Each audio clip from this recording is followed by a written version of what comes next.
Hello, my friend. Jochen here. Brilliant comeback win in the first leg, yeah?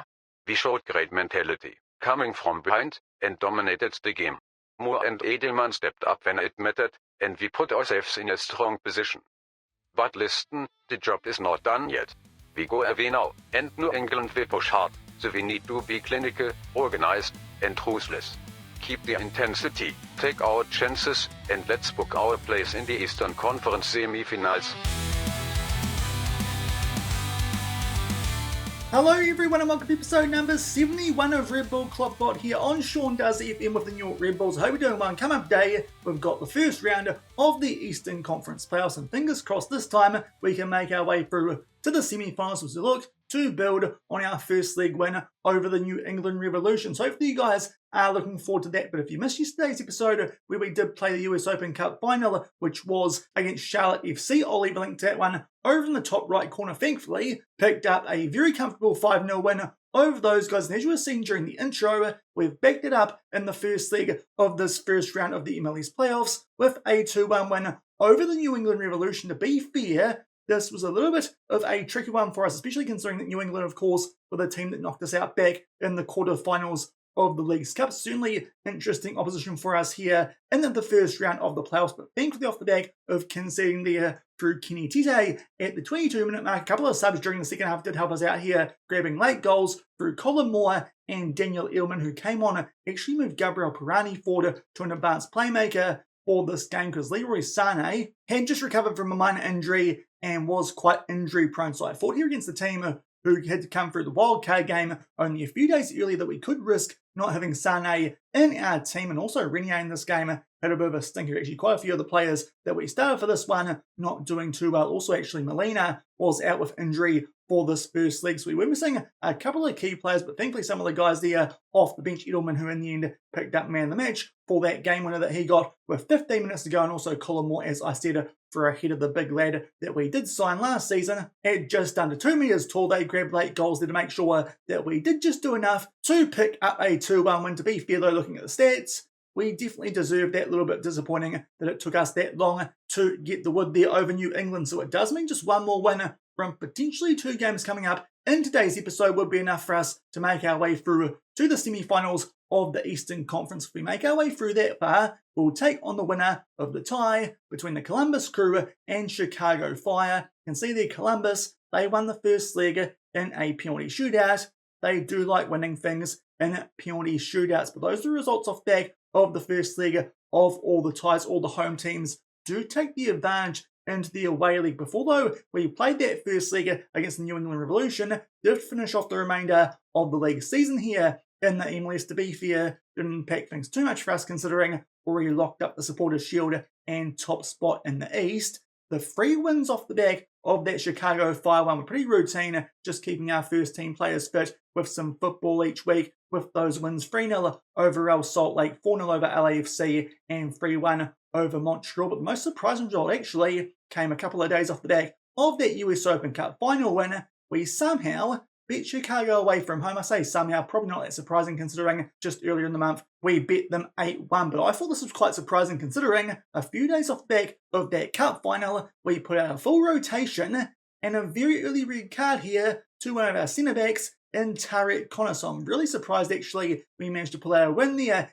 at Soldier Field. A goal there to Daniel Edelman yet again in the first half of that game, and MV picked one up relatively early in the second half. They grabbed one back just as we're about to make our way into injury time through DeBus. They were definitely a team on the front foot as you would expect, but somehow we managed to beat them with pretty much a full rotation and only 10 minutes of that. One of the highlight wins so far of the save, but to be fair, didn't make too much difference in a game that didn't have too much riding on it considering already had that top spot locked up in the MLS. But going back to how the Eastern Conference did finish, in fact both conferences, you can see we finished on 92 points, just 2 losses during the course of the entire season as well as 2 draws, 24 points clear of Orlando City. New England just snuck their way into 9th and then beat Nashville in that wildcard game.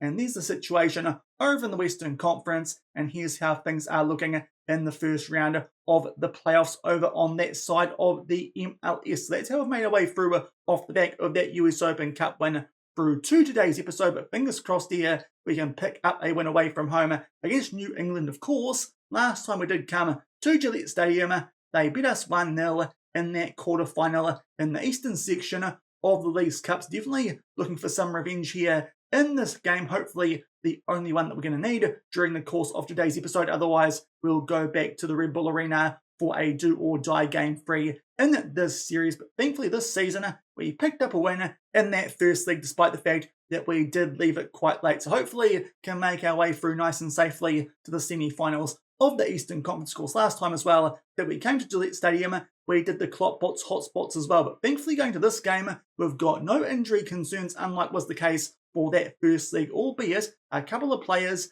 who are still a little injury prone, in particular Leroy Sané. So we're going to put him on the bench. We'll keep him there just in case we do need him for this game. Also, Brian Green of late, his form has been a lot better than Oliveira, so he can sit on the bench as the backup striker instead of an out-of-form Louis Oliveira. So a couple of changes to what we usually have, but to be fair, it's a much stronger-looking team than what we put out for that first league, where we did come from behind and pick up that 2-1 win. So fingers crossed here, we can do something similar in what should be our last away game for the season, and hopefully secure a spot in the Eastern Conference semi-finals.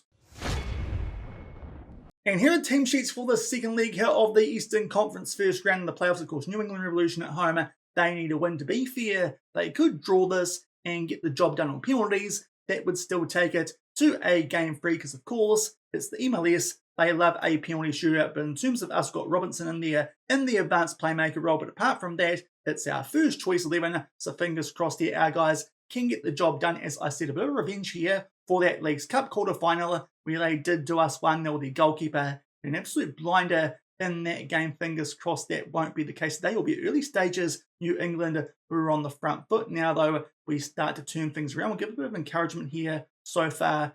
Quite an even game, but it has been very quiet highlight-wise. Nothing at the halfway point here of the first half. Just check out here some of our players, how they're doing. No one having a great game, but no one having a bad game. But now we're starting to get on the front foot here just a little bit, not too much though, and we're still waiting for a highlight in the first half of this game. This would be so typical if this does end up being the only game in today's episode, if there was something like one highlight for a goal, and it's threatening to be the case, because unfortunately nothing doing there in the first half of that one. It's 0-0 at halftime. But to be fair, there's no one out there, as I said before, on too poor a rating, so I don't think any changes needed here going in to the second half. Will tell the guys they're doing pretty well, because we're definitely a team that are just showing a bit more here so far than New England. Fingers crossed though, we can just pick up a result here, which I feel currently we might deserve, and finally get a highlight here at the 50-minute mark. A corner in our favour. We take it, Jort Zenta, he'll cut inside, try and put that one into the top left corner, but unfortunately that one goes just over the bar. So on the front foot early in the second half, but that did take a fair while for us to get the first highlight in this game. But maybe the second half going to be up to a lot more. A few minutes later, and we start to make our way out from back. Renier makes his way forward there down that right-hand side, plays it back there to Zanotti, who makes his way on field, unleashes a shot, which will make its way into the back of the net, albeit thanks to a bit of a deflection there from Hasbalvi, one of the New England defenders. So a little bit harsh there on Zanotti, that won't get counted as a goal, especially because up until that point, he was only on a 6.4. It did look like that one was probably going in anyway, but apparently not. It gets counted as an own goal. But thankfully, with our very slim dominance so far in this game, we take a 1-0 lead now, just going past the hour mark. Hopefully, can hold on to this and make sure we're going to make our way through in just 2 games to that semi-final of the Eastern Conference. It would be quite nice if we maybe could get a rest while some other teams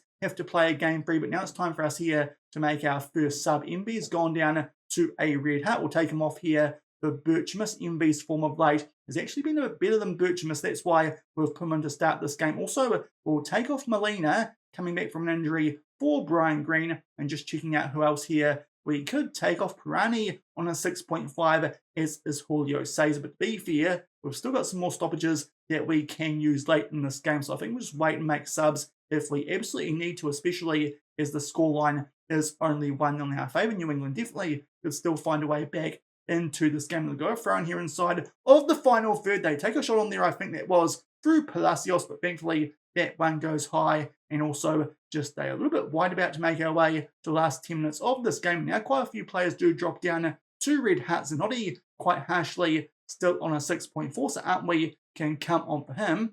Of the rest, there's 3 players still on red hats out there, but Aaron Zenta has a green rating, so I think that means we might take off here Polani as well as Renier, so we'll take off Renier here. That will be for Hausawi. Could be for Leroy Sané, but we'll try and keep him fresh with that high injury proneness coming back from a minor injury. And Daniel Edelman, who as you saw before, has been doing a pretty good job recently. He can come on in box-to-box midfield. Also, we'll just start to time waste ever so slightly, about to make our way to the last 10 minutes here of the second leg of this Eastern Conference first round tie. But fingers crossed there, that might help us hold on now. We're about to make our way to the final 5 minutes. Let's just up the time wasting a little bit more, be more disciplined, and actually go down and click the frequent time wasting. Also, get our goalkeeper to slow the pace down, and fingers crossed that means no more chances for New England. But so far this game, honestly, has been a little bit quiet, but thankfully got that own goal largely thanks to the shot there from Zanotti. We make our way into 3 minutes of added time, and there is a corner. It is for us. Edelman will find Tickfish there at the near post, but unfortunately that one goes just high and wide. And now there's a free kick to New England very late on. Zenta will clear that one away. Unfortunately, it finds a New England player, but now a chance for us to actually do something on the counter attack. Robinson, lovely ball, that one for Birchimus. It's a 2-on-1. Thankfully, he'll find Brian Green, who can put that one top right corner, and that'll steal our spot through to the semi-finals in the Eastern Conference. But a bit of a highlight there is New England deliver the ball at the right end of the field, but thankfully just did enough there to break things up, and Robinson with a lovely through ball to Birchimus, who thankfully was unselfish. He found Brian Green, who now has 9 goals this season. Not bad for someone who hasn't played too much in the MLS for us so far. That's why he was on the bench over Olvera, but in the end, it wasn't the prettiest game. Certainly not our most dominant display, but thankfully just do enough there to get the job done. 2-0 away from home, and we're going through to the semi-finals of the Eastern Conference, and hopefully some other results here might go our way, and we'll get a bit of a break while other teams, they have to play some football while we put our legs up and make sure everyone will be right for a one-off game in the semi-finals. And indeed, that's an advantage we're going to have because Chicago, they'll be in Columbus, which means that one goes to a game free, as does Inter Miami versus New York City. So it means both us and Orlando should have a bit of an advantage going into the semi-finals of this Eastern Conference. But thankfully this season, we go one step further than last year off the back of that 2-0 win over New England. So as you'd expect from the team who won the Supporters' Shield by 24 points, thankfully this season do the job there in the first round of the Eastern Conference. There's also a quick update on what happened in the first leg of those Western Conference ties. We'll shift forward here and show you guys now what's happened in the remaining ties off the back of that match day that we did just cover. As I said, Chicago beat Columbus, and also New York City beat Inter Miami. That did have to go to a game free. In the West though, FC Dallas, they had to go a game free against Colorado. Minnesota, they knocked out Houston. Austin take their tie with LAFC to a game free, as did St. Louis City against Seattle. The only team who got a week off there in the West, that was Minnesota. So going forward a week off the back of that, and now we can see what happened in game free in those two ties in the Eastern Conference. In Columbus, just do enough there through a second half Reyes goal to knock out the Chicago Fire. So it does mean a bit of a grudge match yet again against the Columbus Crew, and a big playoff game for us here at the New York Red Bulls. Also going through New York City off the back of a 3-2 win over Inter Miami. They'll take on Orlando City. And over in the West, FC Dallas just do enough there to beat the Colorado Rapids. Austin FC pick up 2 straight wins to knock out LAFC. And Seattle, off the back of a penalty shootout and a very late goal there to Noel Lopez, knock out St. Louis City. So that's how things finished up there in both the Eastern and the Western Conference. And it does mean that in 2 weeks' time, so to be fair, not too sure if that week off actually is going to be too helpful between the last game we play and the next one in these playoffs, but it does mean we'll take on the Columbus Crew. Thankfully, from this point forward, being the top qualifier, we should be at home in Orlando City. They'll take on New York City. So to be fair, there is the possibility of an Eastern Conference final between both the New York clubs. Could be a Hudson River derby, and over in the West, they'll get played on the Sunday. Seattle hosts Minnesota, and Austin, they will host Dallas. But that will be it for today's episode, a little bit shorter than this time last year, because thankfully got the job done in that game off camera as well as that trip to take on New England, thankfully go through with a clean sweep. If you enjoyed today's episode, then do remember to go down below, leave a thumbs up on today's episode, and if you haven't done so already and are enjoying the series here on the channel, also make sure to hit that subscribe button and turn that notification bell on as well. Until tomorrow, which will probably just be that semi-final in the Eastern Conference where we take on Columbus. Fingers crossed we can beat them in a big knockout game and make our way through the Eastern Conference Finals. Thank you very much for watching, keep on keeping on, and I'll see you then. Cheers.